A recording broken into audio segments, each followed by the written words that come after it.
Hi everyone, this is Tom and I'm back about ready to blow your mind. I'm so glad to be back doing these videos. Today we're going to talk about the egg shaker. Now this is a very advanced move. Yes, more egg shakers, always more egg shakers. So last time we worked on the triple meter going like this, right?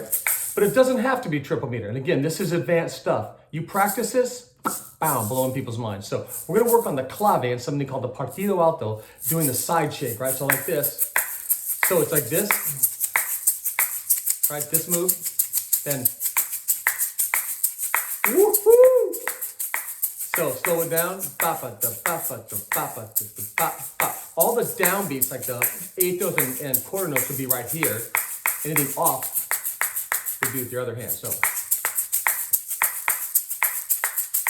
that's clave. Pa, pa, pa. 3-2, right? Partido alto. Pam, pam, pam, pam, pam, pam, pam, pam, pam, pam, pam, pam, pam, pam, pam, pam, pam, pam, pam, pam. What? I mean, who can't use this? Come on, high school kids, anybody. Check it out, The Rhythm Revolution. Subscribe, tell your music head friends, tell anybody. We're going to have a lot of fun. See you soon.